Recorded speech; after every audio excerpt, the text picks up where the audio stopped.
Hi, welcome. Hi, everyone. Tonight it's winter, maybe tomorrow it will be spring.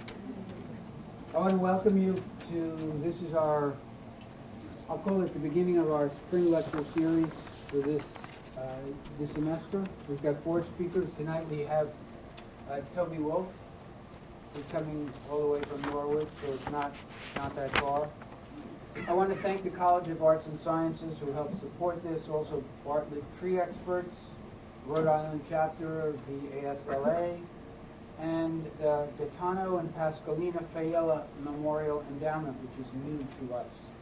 So I want to thank everyone for helping support this. Without that help, we don't have a lecture series, and this is our 23rd year running. I want to thank Romeo DeAndrea there, and Pavel Fernandez, and I think Olivia, and maybe Kelvin too, for our reception tonight. So don't take the credit.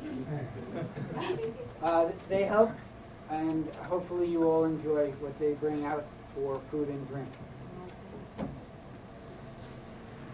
To receive notice about the lecture series, The World Has Changed, you can just Google online and you will find the lecture series on our website at URI, Landscape Architecture. Our next lecture will be on March the 30th, and Chris Reed from STOS, New Urbanism, STOS Urbanism, will be here, and you won't want to miss it. Tonight we're pleased to have Toby Wolf here. He's the principal owner of Toby Wolf Landscape Architecture, which he founded in 2009. Prior to starting his own firm, which is in Norwood, he was a senior associate at Michael von Valkenburg's office. He spent 9 years as a senior associate at Halverson Associates, and he has a few other offices in Copley Wolf and a few other experiences. Toby received his MLA from Cornell University and a Bachelor's of Arts in Design of the Environment from the University of Pennsylvania. He is very active, not in the ASLA necessarily, although he is a member of ASLA, but he's very active in the Ecological Landscape Association. He's a trustee of the organization and is the chair of the committee of trustees. And as I've mentioned, he is a member of the BSLA, the Boston Society of Landscape Architects. He has spoken at many different conferences. He's the keynote speaker at the annual meeting of the Federation of Garden Clubs of New England. He's been a speaker recently, 2 weeks ago, at the Conway School of Landscape Design. He helped us at URI as he served on a design jury in the spring semester for a resilience sustainable design studio. He's been a featured speaker at the New England Landscape Design and History Association, a panelist for the College and University for SCUP, the Society for College and University Planning, and he's been invited to speak at RINLA conferences, Cape Cod Museum of Natural History, and the Granite State Landscape Architects. His projects have been recognized, and he's won awards that have been granted from the Vermont Society of Landscape Architects, the Boston Society, Mass Horticultural Society, and also from SCUP.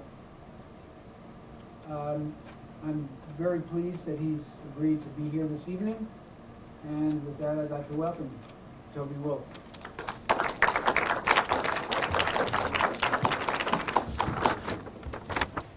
Okay, thank you, Will. Thank you, everyone, for coming. I have very poor microphone discipline, so I can try to stand near the microphone, or you can all come closer if you'd like. There are a lot of seats up front, and I would love to see people closer. This is noise, so you might want to, I'm not sure what's, is this you? Speak to the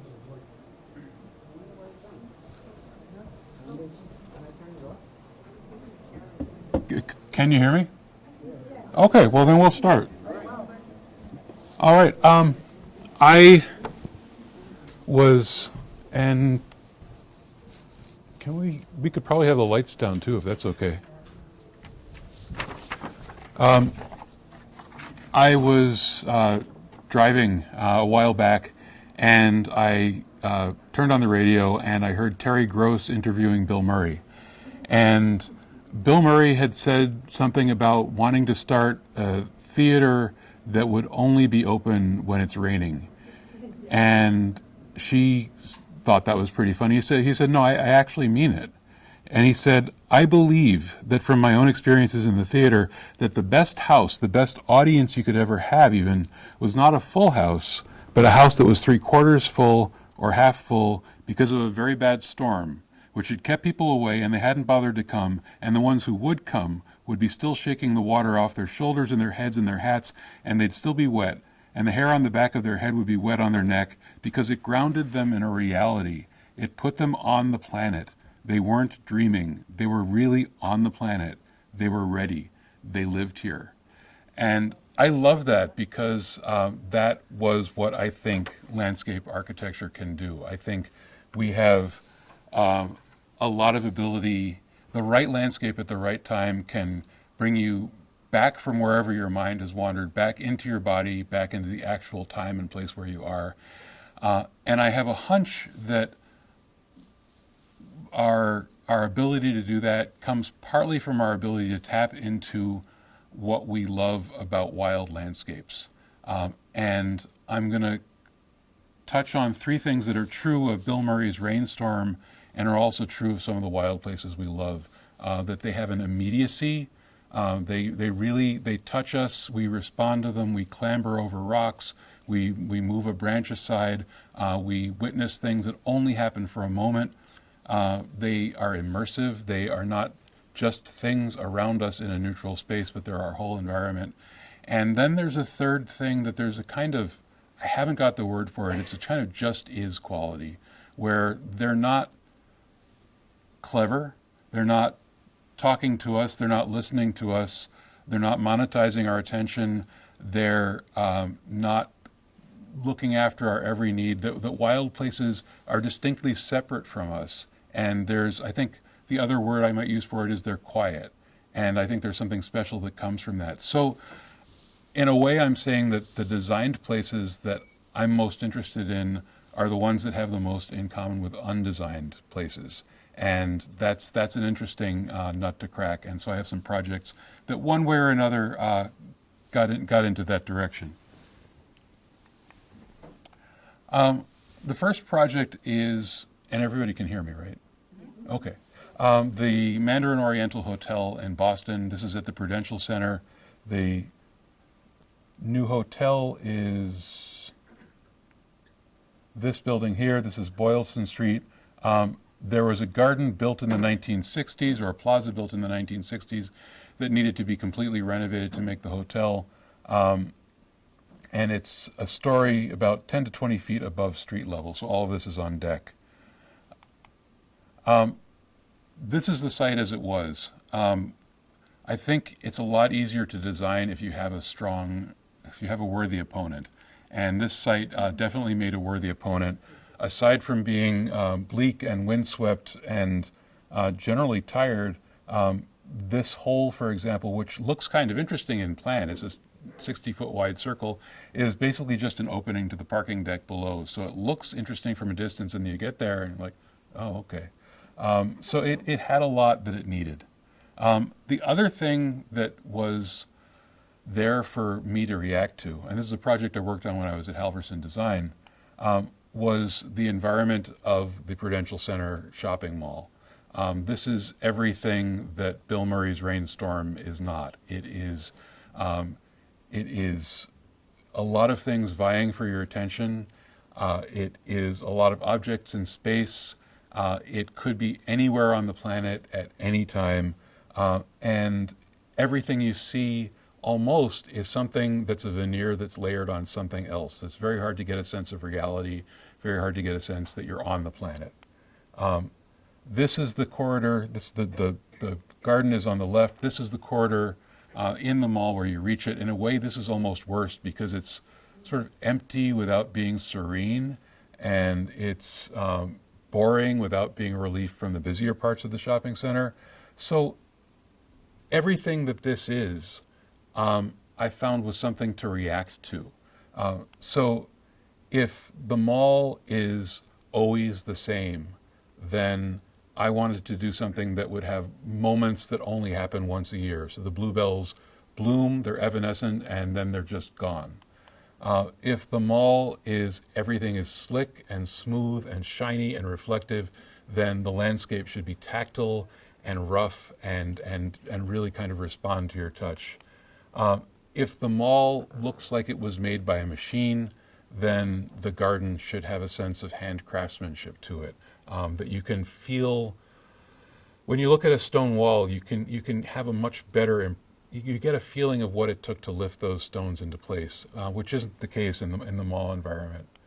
And that if everything in the mall is a veneer that's maybe a quarter, half inch thick, 3/4 of an inch thick, then what's in the garden should have real thickness and real heft to it. If the mall has just a few things here and there in this sense of sparsity, then the garden should have abundance. All of this kind of falls under the idea of immediacy. If the mall, everything is kind of kept together, kept apart from one another in separate boxes or separate planters, then let's bring everything together in the garden. If the mall has only one way to occupy that space, and it's just one undifferentiated space within there, then let's differentiate the space and provide different ways to occupy it, different ways to move through it. If the mall, there are actually benches in this part of the mall, but they're the only place you would ever sit. You're not going to sit on the floor here. So outside, let's create different places, not only where seating is provided, but where seating is found, where you actually, it takes a very small creative act to say, I'm going to sit here rather than over here. And if the mall is all about one uniform spatial module repeating over and over and over again without any variation, then in the garden, let's have some variation in that. Let's have things step out and in. Let's have syncopated rhythms as you move through there. In the mall, everything is, as I said, separate, but also there's just a lot of elbow room in there. You're not immersed in anything. So again, getting to the sense of immersion, outdoors, the reason these plants are on top of sitting walls and are 18 inches up is because we needed to get soil underneath them so they could grow. And the effect that I hadn't fully anticipated was that the difference between having a plant growing from the ground to knee level and having something growing from knee level up to waist level or chest level is just enormous, and how close you feel to that plant and how much you experience it and notice it. I made the paths here as narrow as the ADA would allow, so there would be more of a sense of moving through the landscape instead of moving on a broad path and the landscape is somewhere over there and somewhere over there. Taking sweeps of plants and bringing them across the paths so you have that sense of immersion, that you're going through an area that's very dense and lush and then coming out onto a lawn and then diving back in. That's also, this elaboration of the ground layer was very important to me, not only in this setting, but I think in so many landscapes we've reduced the living zone down to the thickness of turf, where there's biological activity that goes a couple inches above the ground level and a couple inches below the ground level, and then it's pretty much a wash. And a lot of my work, I really try to make a deeper zone of life that extends deep into the root zone and farther up, and that's part of this immersiveness, and it's part of a sense of ecological mission, and it's also a way of making spaces, more human scale spaces that people can occupy. Circulation doesn't really drive the design. The circulation is important, but it takes different forms. Some people will be comfortable walking across the lawn. Some people will be comfortable walking on the stepping stones. But here's a space where it's really the lawn flowing through and there's no path. So if you're not a person who's comfortable stepping off the path, this will be a visual journey rather than an actual physical one. And the steps leading up to the lawn, they put you onto the lawn and then they don't tell you where to go. Wrong slide. The lawn is I worked very hard not to put paths across the lawn because I just wanted to be something experienced in itself. There were very few program restrictions put on this by the developer. He wanted a lawn for events. He wanted what he called a bridal photo opportunity spot, and he wanted it to be an English garden. And at the time, I actually asked around a little bit with the architectural team, what does he have in mind by an English garden? Is he talking about delphiniums and climbing roses, or is he talking about sweeping lawns and ha-ha walls and horses? And what I realized is they actually didn't know what an English garden was. They just liked the sound of the words. So my feeling was, I'm going to design whatever I want, and if they ask me if it's an English garden, it's an English garden. So this is an English garden. But the lawn, I'm not big on lawns for aesthetic and ecological reasons. This is definitely a high chemical maintenance lawn. They needed a perfect lawn at all times. And so my feeling is, if a lawn is this resource hungry, precious thing that we put a lot of money and time and effort into and petroleum, then treat it that way. Make it feel like something special. So what was funny during the construction process was people kept saying to me, they didn't have a lot of other things to say about the design, but they kept saying, that's a really nice lawn. And the lawn itself is just a lawn. I mean, I didn't do anything I don't normally do, but it's got a nice frame and it's set up a little bit and it's kind of treated as this dignified thing. And then that's basically all the lawn you get, rather than lawn as a default that other things are stuck into. Back to that hole in the plaza. Structurally, there was some interesting things that we did on this too, because that dashed red line represents the nearest structure to that hole. There's actually a 90-foot by 90-foot area with no columns. That's all supported by cantilever, and that's exactly where we needed screening the most to keep the view away from that hole and to keep the lawn separate.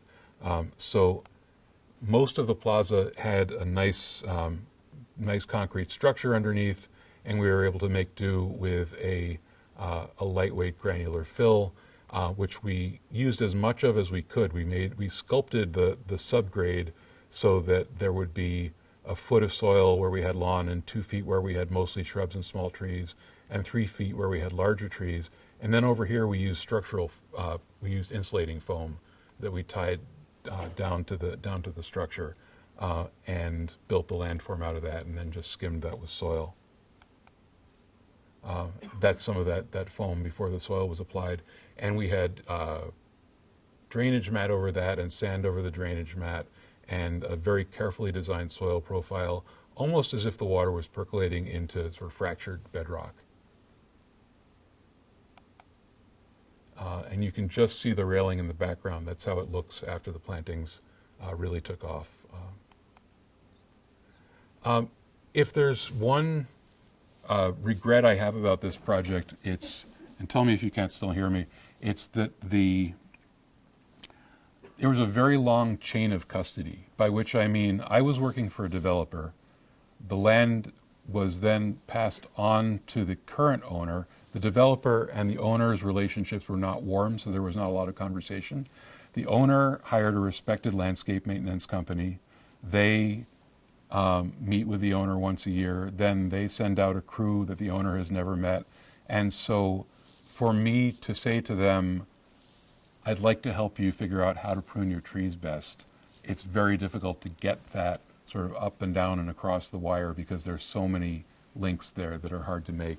And so when some of the shorter-lived plants that I mistakenly put under these trees started to go, and when they got shaded out, which is just a natural part of a maturing landscape, I didn't have an influence in the rainbow pack of hostas that they chose, although hostas are not a bad choice for here. And I also wasn't delighted with the pruning. And I mention that only because it's such I think that idea of the chain of custody or continuity of care is one of the really key differences between success and failure in the landscape. Is if you're not doing maintenance, can you influence how the maintenance is done? This next project was not a problem in that regard, because I was hired by the people who do the maintenance. This is the horticulture crew, 4 full-time employees and some seasonal employees for the Rose Kennedy Greenway in Boston, the green space where the Big Dig used to be. And I love them. They're terrific. They hired me to come in and look at some landscapes that I had originally designed when I was back at Copley Wolf and Halverson, where the chain of custody had been really badly disrupted. So this is the highway before they took it down. This is the greenway. These are 4 parcels that I designed at different points in time for the Mass Horticulture Society and for the Big Dig. I'm going to focus in here on just one part of this parcel. This is a ramp parcel for obvious reasons. This was designated for construction of a museum that there was never funding for. So it was designed as a temporary landscape. We were using stock curbs, stock pavement details, just only things that existed elsewhere on the greenway.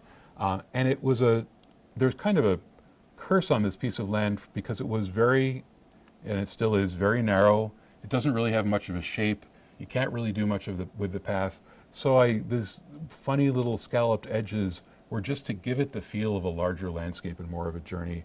And then at each end, there's some kind of circular structure of trees. In this case, elms that grew into more of an open rotunda, and in this case, something else that I'll be talking about.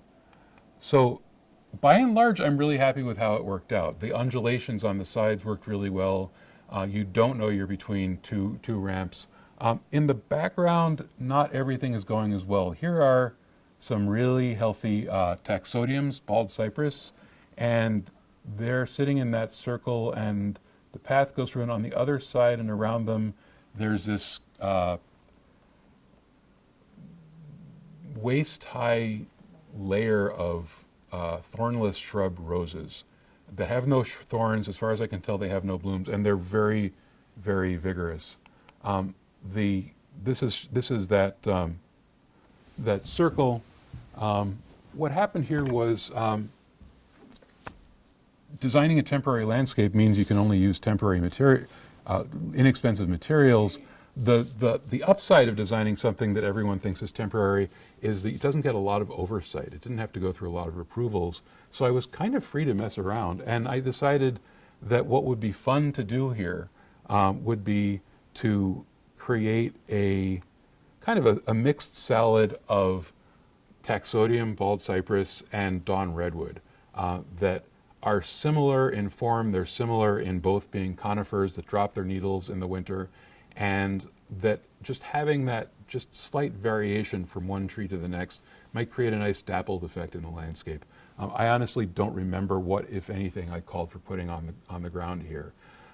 So I was working at Copley Wolf. I left Copley Wolf. Copley Wolf finished out their contract.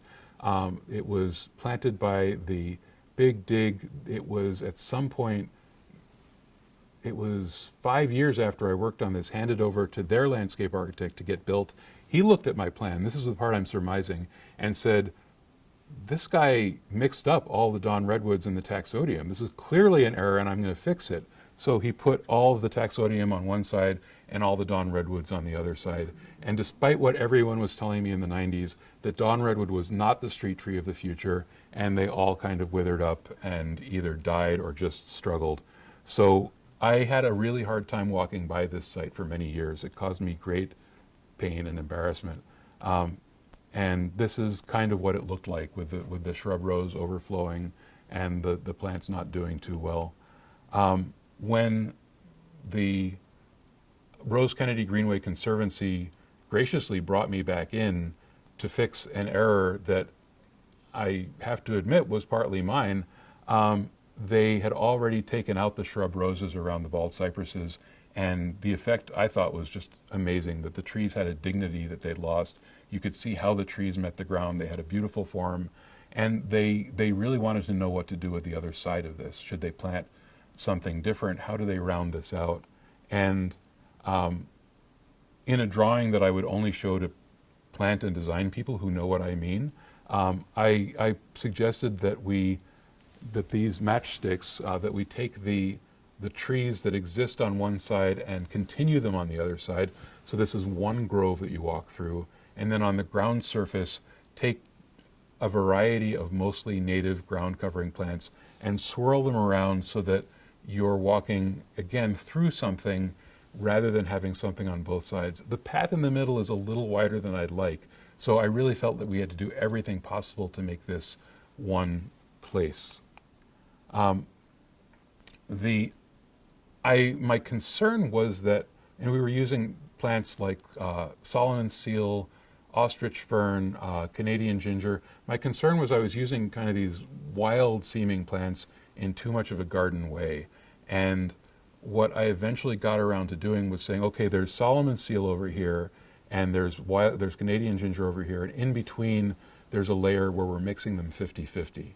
And I figured what you see when you see that won't be 3 layers, you'll see one feathering into the other. And then as they grow, and even if one outcompetes the other, you won't have a perfectly curved edge that came out of my head. You'll have an irregular edge that developed by itself.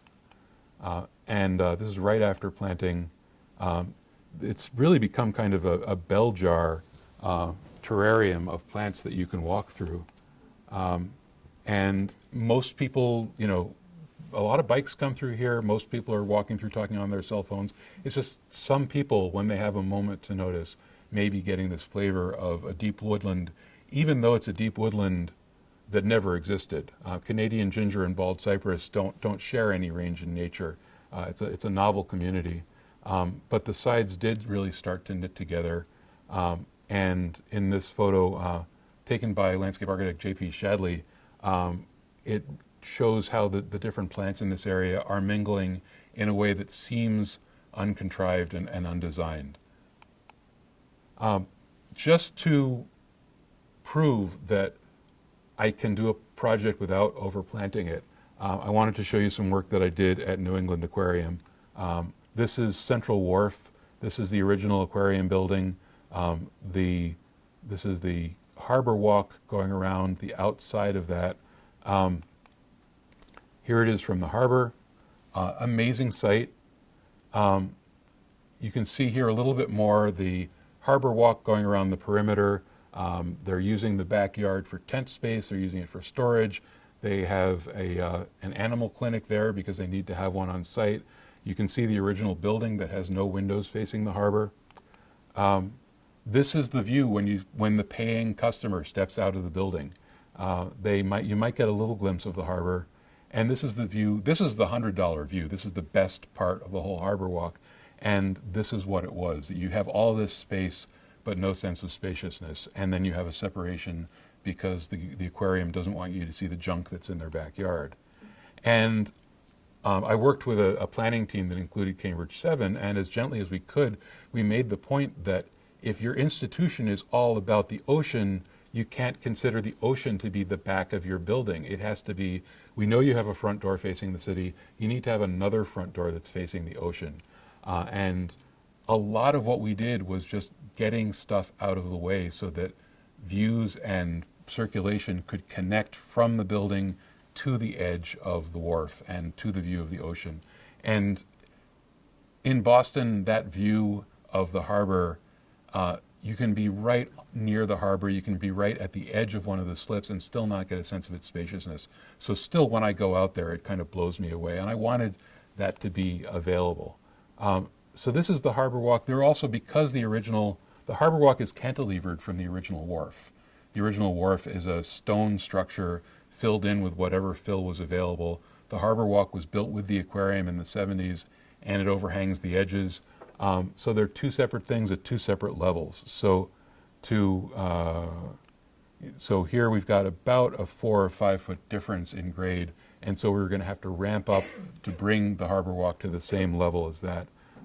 What our structural engineer figured out is that since we don't know what kind of load this was designed to hold, aside from its own load, we couldn't add weight. But if we shaved off the top of that parapet, this railing here, if we just took off this much, we'd have taken off enough weight that we'd have a lot of room to build a wood structure on top of that. So this is during construction. Here's that elbow that sort of sticks out and was blocking your sight line. And then here it is ramped up, and that elbow has just been absorbed in the construction. And so There's that sandwich again with the original stone wall here not supporting anything, the cantilevered harbor walk, and then the decking, the boardwalk built above that. Before and after looking back toward the city, before and after looking out toward the harbor. So now you can get the sense of spaciousness. And again, the number one thing that we considered in every detail was how do we remove visual and physical barriers? Another issue was how do we express what's there?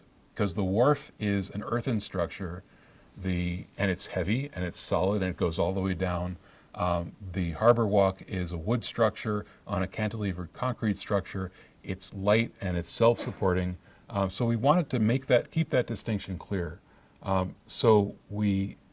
The harbor walk is the realm of wood and lightweight metal, and even we instead of anchoring most of these chairs down, we cabled them back to the deck so people could move them. So it just enforced that sense of mobility and lightness. And then the wharf is the realm of things held in place by gravity, of stone and concrete pavers. And we used a variegated concrete paver, which I could probably rationalize as picking up from kind of the rippling of the surface of the harbor. And sometimes it really looks that way, but just to make a richer surface. And then we gave it a black granite edge just to give it a little bit of tailoring because these textures were a little too similar and we wanted to really put a line on that. These rocks are, and this gets back to that idea of nature as being sort of indifferent to us and sort of doing its own thing. The rocks are serving two different purposes. We needed to keep vehicles off of the boardwalk because they would destroy them. There are trucks that go back here to empty the garbage. And we also needed to provide seating. But we didn't want a row of bollards and we didn't want a row of benches. And so we found that using these rocks, which had originated in Battery Wharf, had been demolished for another project, taken to a yard in Brockton, where I then went and tagged them and brought them back up to Boston Harbor. They completed their journey. I felt good about bringing them home. So they're barriers and they're seating, but they're not saying to you, hey, look, I'm a barrier, or hey, look, I'm a place to sit, even though we do have benches in addition. And they were really, really fun to work with. And they are totally, totally designed. We didn't shape them, but we placed them really carefully. We had really great guys doing the scoring of the pavers to fit them. But they're kind of a silent presence there, and people sit on them and climb on them and make them their own. So it's something not provided but discovered by each visitor. The last project I want to show you is a project at Cornell University. I'm just going to grab my water.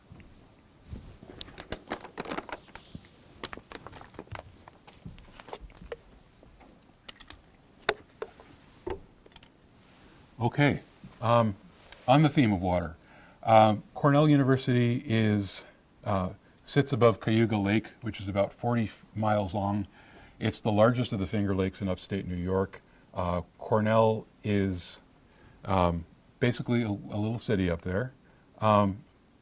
This region of New York grades down to the north. The watersheds flow up through the Oswego River into Lake Ontario. So everything that goes into the lake from Cornell eventually makes its way down the whole length of the lake, which a number of communities use for their water supply. Cornell sits within the Fall Creek watershed. Fall Creek watershed is the largest watershed, and Cornell is the largest landowner in that watershed. And even though most of the watershed is upland farms and forests, Cornell is kind of the bottleneck. Here's the gorge flowing through the Cornell campus. Our site is right in here, so it's right above Fall Creek. So the water quality in Fall Creek is of some concern, and we're protecting partly the gorges that are downstream that flow through the campus that are beautiful, and we're also protecting downtown Ithaca from the effects of flooding. We're protecting the lake from the silt that's born in this, and we're also protecting all these buildings from damage that happens as that watershed is developed and the floods get bigger and bigger. So this is a project that's doing its own small part on that. Institutionally, where we're located is in a botanical garden that's part of Cornell Plantations, which is several thousand acres that, besides the botanical garden, includes an arboretum and a lot of natural areas, and they manage the gorges.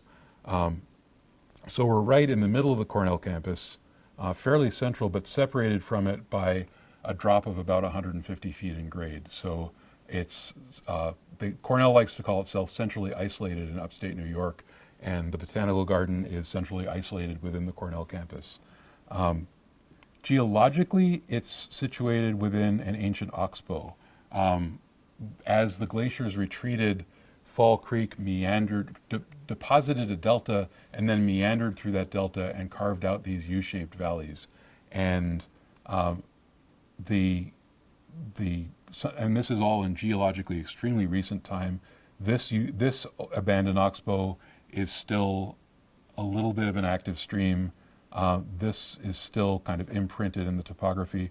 So we're between this escarpment and a little knoll that was left behind in an oxbow valley here. And this is the kind of garden that the botanical garden is. It's a really gardened garden. They take great pride in their horticulture there, and that will come up in a few minutes. Despite those individual beautiful gardens here and on this knoll, the overall botanical garden as late as 2005, 2007 was kind of a mess.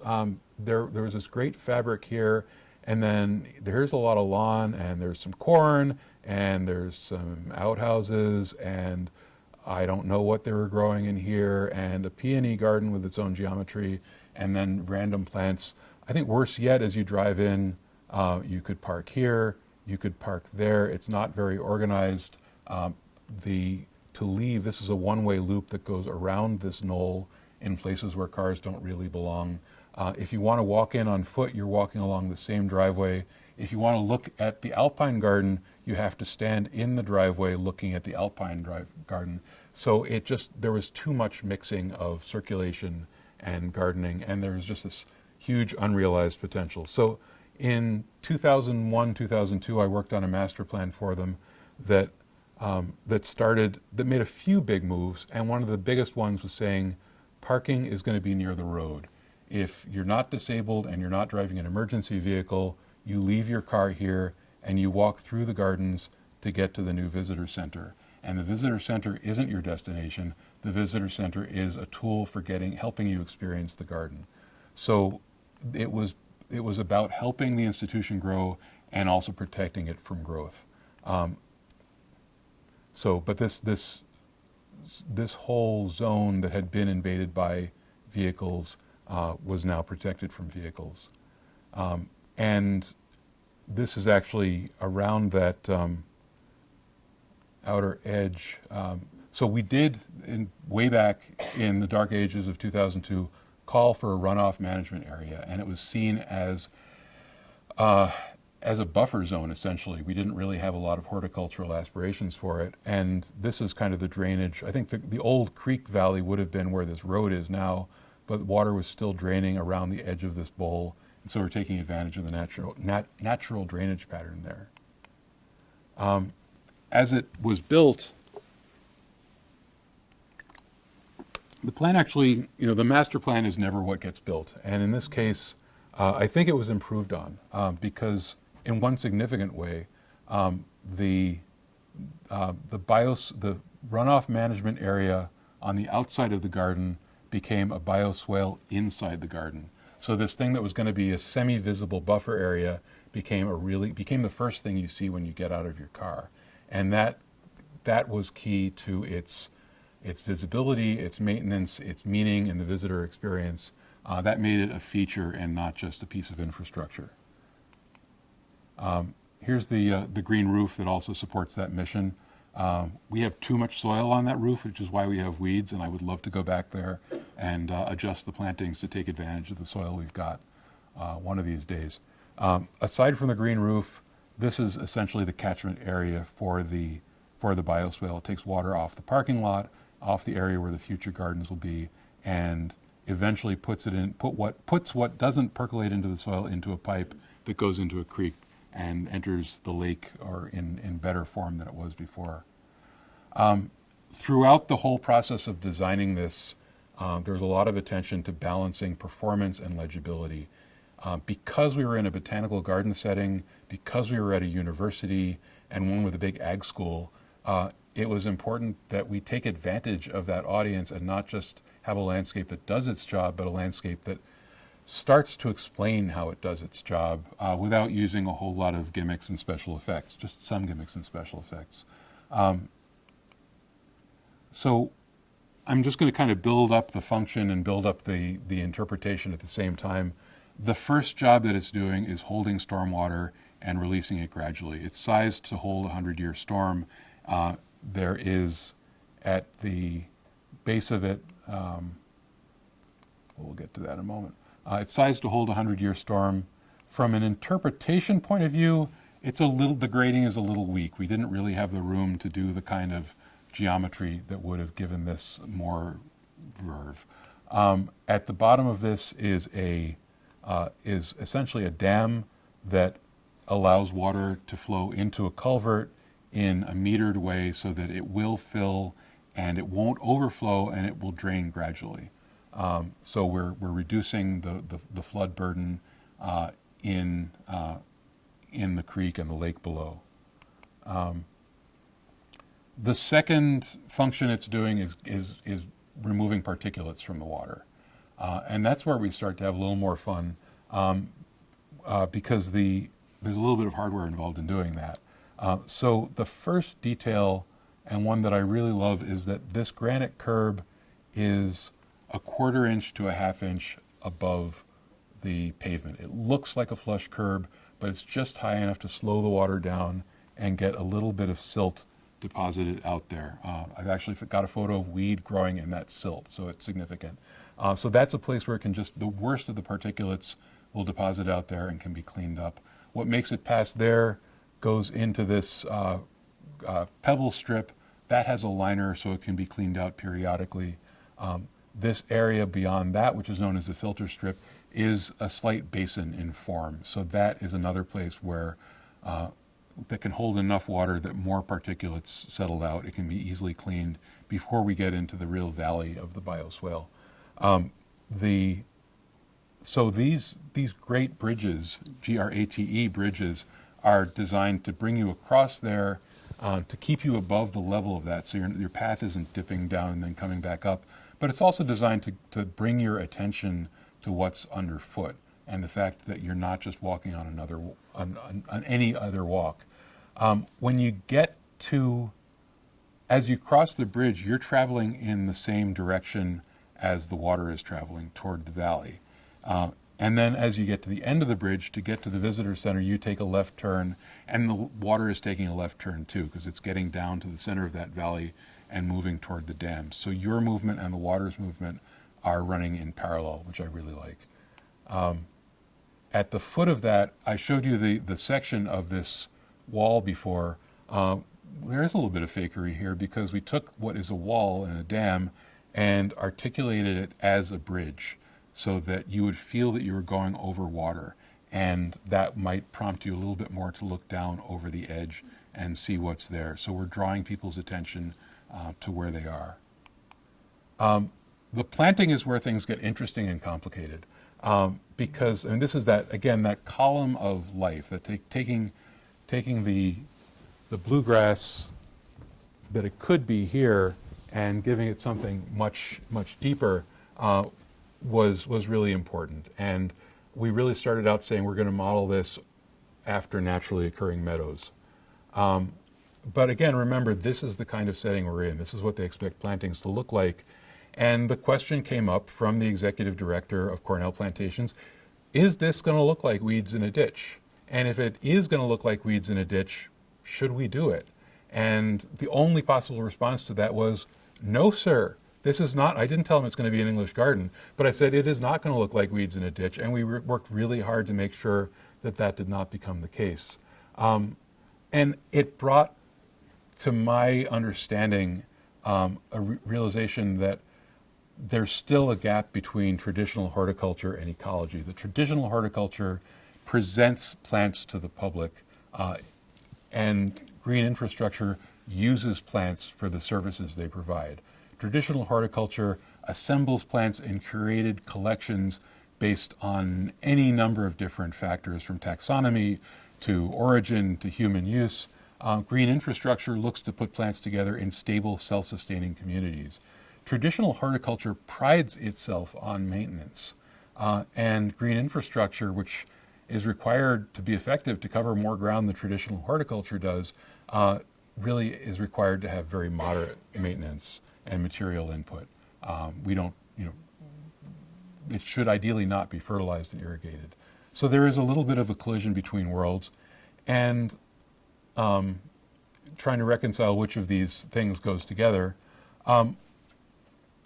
The way we kind of found our way out of that was I had been looking at thinking about the immediately post-glacial environment here, which is not that different from what you can see where glaciers are receding in places like Alaska, and you have these braided rivers with channels shifting back and forth and sandbars, and the way you see the motion of the water is really, it's the sandbars that define the water. It's a nice complementary relationship, and then there are fixed points where some trees are sprouting out, and I thought maybe that's the basis for a planting plan.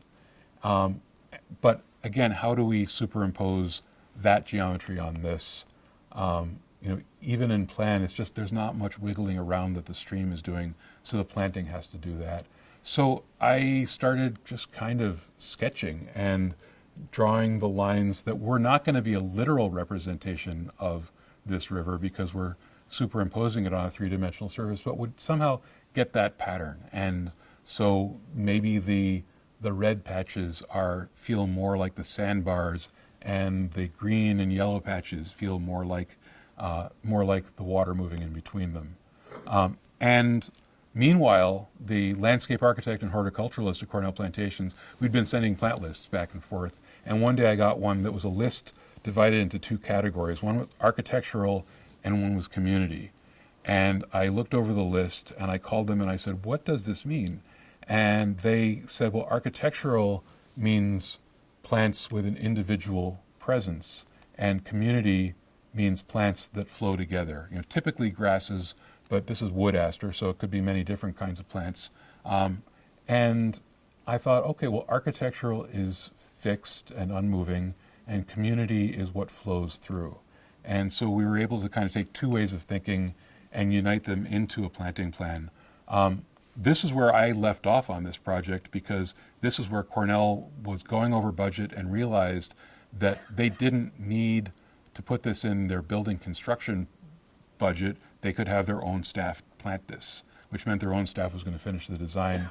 I left them with a plan and lists of plants for each zone. The zones were differentiated by height and by wetness.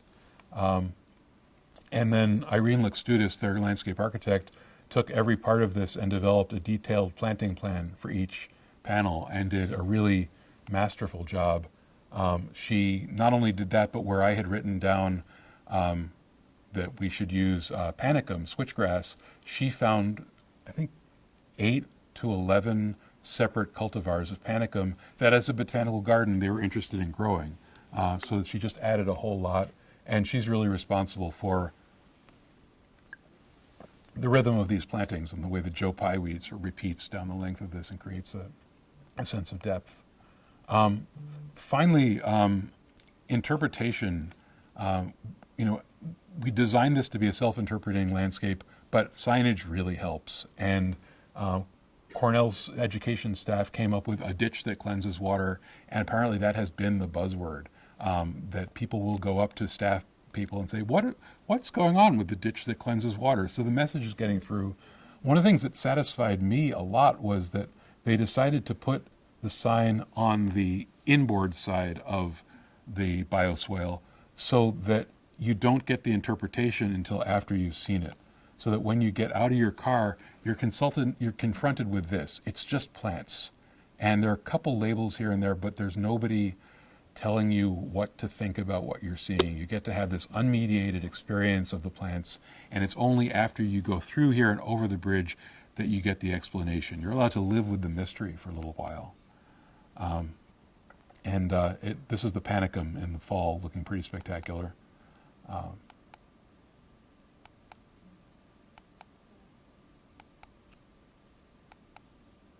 So this is what I used to have as the happily ever after part, and the happily ever after part is that because Irene at the top left and Sonia next to her and various other people here were involved in this project from the very beginning, from the master plan in 2001 and the master plan that preceded that.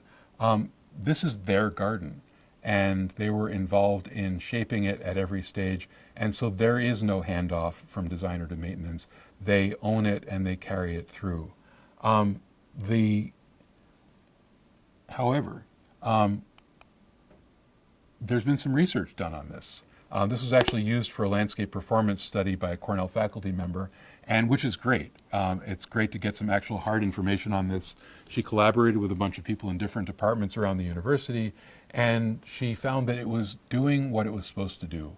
It was reducing stormwater runoff, it was increasing biodiversity, it was removing heavy metals from the runoff, which is great because we're talking about somebody's drinking water. The interesting surprise was that it's actually increasing the phosphates. More phosphates are in the water flowing out of this than are in the water flowing in. And one theory is that the soil we used was recovered soil from the site that had been gardened for many decades and was full of fertilizer. The other one was that the mulch that we were putting down, the mulch, back to this maintenance, there's sort of a downside to this. These people are working really hard because the plants are growing really fast, because the soil is really fertile, and they're keeping the plants separate with open ground between them because that's good horticulture. And they are they're using a composted leaf mulch, which in a garden setting is wonderful, but we started to think maybe the leaf mulch is adding nutrients and we can get rid of it. But then we've got steep slopes, so we've got erosion. And finally, last summer, I had a conversation with Irene, and we realized that what we had done was the equivalent of saying, we're going to plant a forest, and it's just going to have trees. And we left out the shrubs and the understory stuff and all the ephemerals that make up a real forest. We'd only planted the high charisma big plants. And so we had all of these beautiful tall things, and we didn't have anything growing around their feet. And Irene worked with somebody at Plantations and developed a list of what could take the place of mulch as a living layer of the landscape. These include plants that are self-seeding, as well as plants that spread vegetatively. Nothing has happened yet on this. This was just last summer and things move slowly. But my hope is that we're going to get a richer ecosystem that is more self-sustaining, gets a little more work off of those people, and does its job even better and reduces the phosphates in the runoff. These are photos people have posted on Facebook of the bioswale. And then this is the next step. This is another part of the campus where a less glamorous but larger rain garden is being installed where parking used to be, and it's all being done by horticulture and landscape architecture students. And they designed it, they're installing it, and as long as they're staying on campus, they'll be maintaining it. So we've got the continuity of care there and really a direction for the university. So that's all I got. Thank you.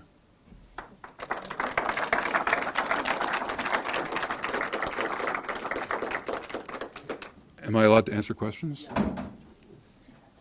I would love to answer questions or respond to comments.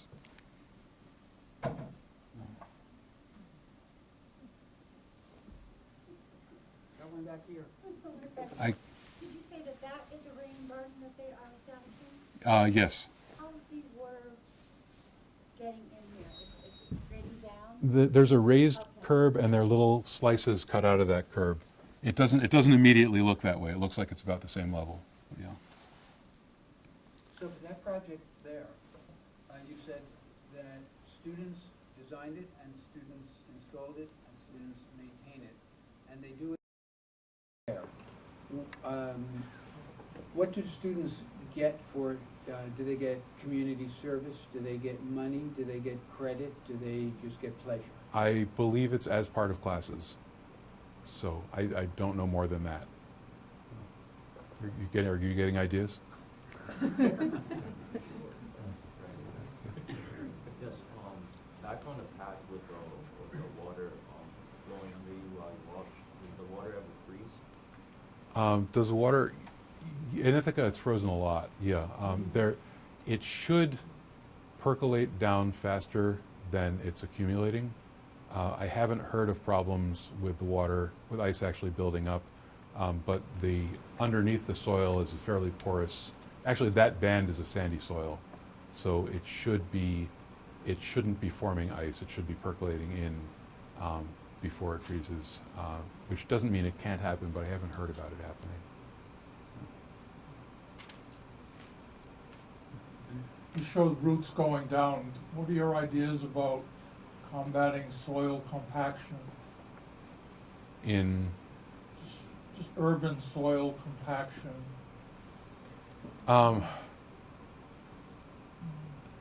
in terms of how best to do it, or? Yeah, how best to make the soil more amenable to plants. Well, one thing my friends on the Greenway in Boston, they're maintaining an urban park system entirely organically, and that has resulted in grass that has deeper roots, and that's better able to withstand compaction. But that said, that doesn't mean it can withstand intense compaction, and that is obviously I think probably the number one issue in terms of the sustainability of urban parks. So I've heard of some new tools that I don't have the name of at the tip of my tongue, but saw a presentation by somebody from Brooklyn Botanical Garden at an ELA event talking about new tools that actually inject air into the soil to break it up. But I think plants do it better than we do, so the more of that can be done by plants, the better. I don't know, did that answer your? If you're behind the light, I can't see you at all. Oh, Yep. Over here. For the green roof, how much soil did you use that was too much for the weeds? And what plants would you use to eliminate that? The soil profile there is about 12 inches deep, and basically that was a miscommunication between me and the architect, because the client did not want a high maintenance green roof, so we were using green and red sedum, red in honor of Cornell, and the first thing that came to mind for me is a tough plant that could make it in those conditions, because 6 inches still isn't a lot of soil and it's not irrigated, would be a little blue stem. And I thought of that as kind of a brush cut for the top of the building. But it could be, one of the, I think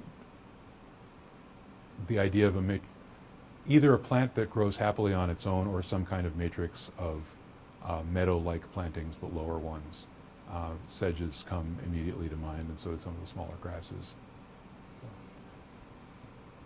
To continue on that roof, were those plants put in as trays, pre-grown trays, or were they planted in an intensive roof of a lighter soil mix?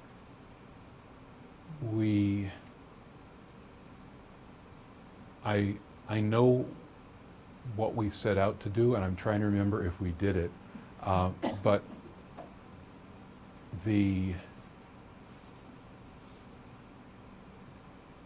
with sedum, because it's so good at putting out adventitious roots, you can actually chop it up and hydroseed it onto a roof. And that was my proposal, and I am trying to remember if we did it. But it's not trays, it is a continuous soil surface. And the idea was that if we hydroseeded on little bits of sedum, that it would establish much faster than seed and much less expensively than individual plugs.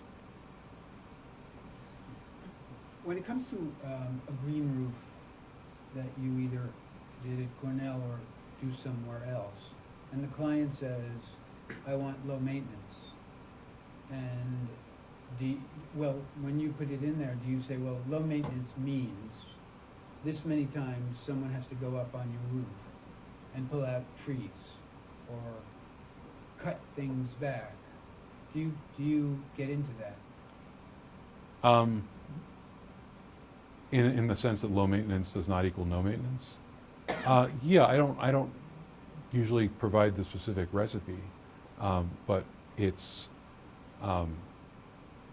ideally you've got so little soil there that nothing but what you want will grow, but that's a very hard balance to get. My concern actually is that the growing medium is getting so thin that we're starting to give ourselves credit for creating green roofs where very little can be established. Some of the plants that survive up there survive because they're not doing a lot of metabolizing.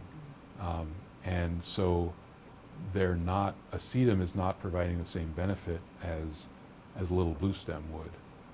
So that's more of my concern, is that we're actually to save money and save weight and save maintenance, we're getting to a point where a green roof and a gravel roof are going to be hard to distinguish from one another.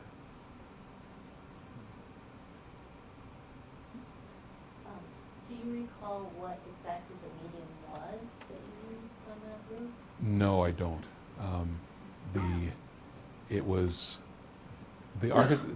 The architects did the soil, which is why there was the miscommunication.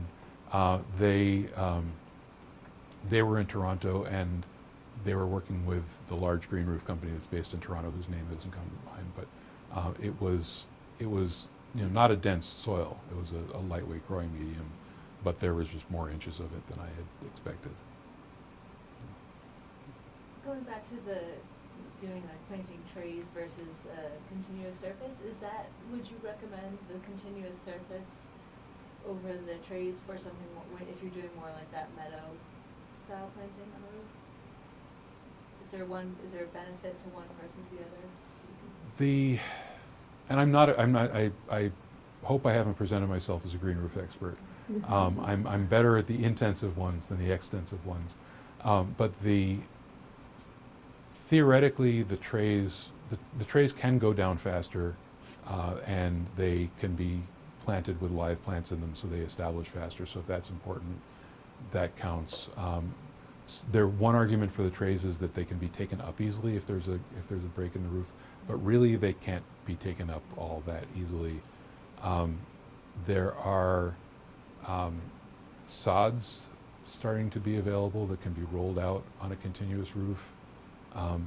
I find the continuous roof more attractive because it allows more of a web of roots to form, and in each tray has an edge. So even though there's another tray next to it, the plants on that edge still have the disadvantage of having that hard barrier next to them. I think there are situations where they do really well, but my preference is for the continuous soil. I really enjoyed these projects, and I think there's one issue that to me seems to come back. Looking at the situation in the street, I don't know if they're a mixture of evergreen and deciduous plants or ephemeral, but you've got people walking back and forth over the planter beds in the off-season when the plants are not there. Mm-hmm. And you've got the issue of compaction and what do we do? How do we keep this environment ideal for plants? Mm-hmm. And then you have then you have your bioswale at the plantation that has a cast of thousands who are out there working with the designers. This is their garden. Mm-hmm. And then you have a green roof where we've got hybrid systems where you've got really nice plants up there and you've got very narrow profiles. And then you have plants that grow in there. Everything needs maintenance, and we're at this point of needing to educate or educate's the wrong word. We need to make people aware that plants grow and what their expectations should be. We have to help define them. Mhm. Because using the bioswale of Cornell's plantation and having people walk away, it's like going to the White City and saying every town needs gorgeous buildings like this. We need bioswales. But if people go back and say we have bioswales, they really need to understand that a bioswale does need to be taken care of, or established and then taken care of, whichever. So do you find yourself spending a lot of time talking to people about this is really the expectation? I want low maintenance. I don't want to do much, but I really am into environmental things. I want to make the world a better place. I'm going to change slides because that's prettier. I don't want to imply that I did that project on Tower Road. I don't want to take credit for that. It's other people who are doing great work. Both of your questions are about being sort of realistic with clients about maintenance. And I've gotten to, when we were talking about this lecture initially, you asked me to talk about kind of what was on my mind, what was changing in the field, and shortly after that, I visited a project site for the first, with the architect, and it was the first time I remember where my first question was, can we fire the maintenance people and hire a new crew for this? Because it was terrible. And we were designing a healing garden within a larger landscape. And I thought, let these people deal with the rest of the landscape. Can we get specialists in to do this garden at least for the first few years? So what has changed in my perception is that, my feeling of a site analysis, there's all the traditional layers, and then there's who's going to take care of it. And that's always a question with a residential client. Are you a gardener? Oh, great. All right. And go from there. You can learn a lot from the answer to that. And lining them up with people who can do the maintenance. And the people who can do the maintenance are frighteningly scarce for a lot of this. So when you do add all of these living pieces, it's like, by letting, a lawn is easy to maintain because you're keeping a very firm lid on it. And once you start taking that off, a lot of different things can happen and invasives can come in and so on. So the looser and less maintained it looks, the more maintenance it often takes. And so I have had to let clients know that that's the case.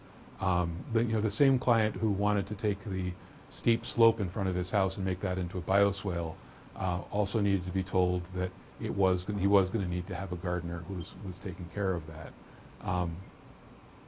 So I do feel that's part of the education, and the closer I can get to the people doing the maintenance, the better.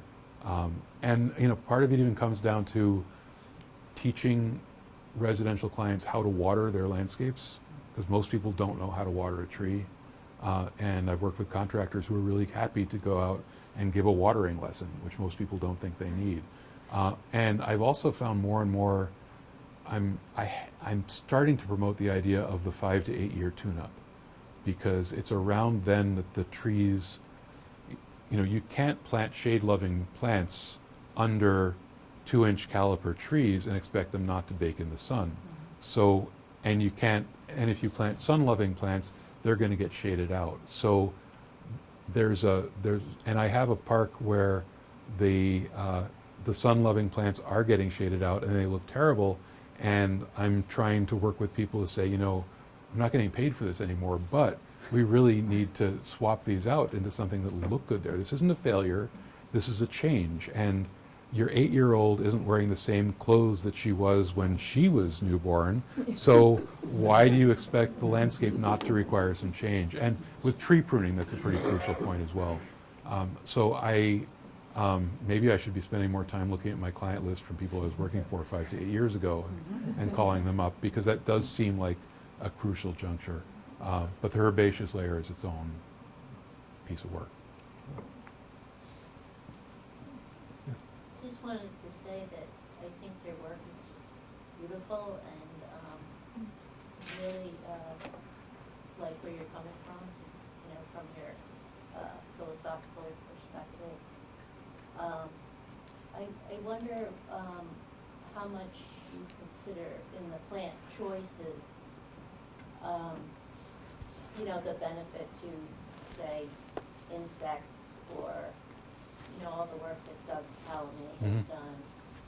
Does that factor into the choices? When I was talking about the first project, I got to the end of it and I realized I hadn't used the word native at all.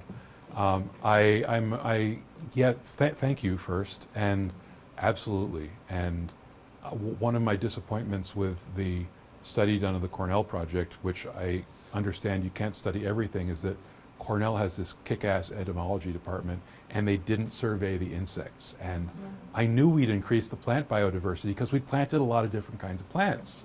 Any other result would have been kind of weird, but I was really dying to know what was. And I mean, everybody who works there says, yeah, the asters are always covered with bees, and other things are attracting pollinators. And my friends on the Greenway have sent me photos of monarch butterflies and that's very gratifying.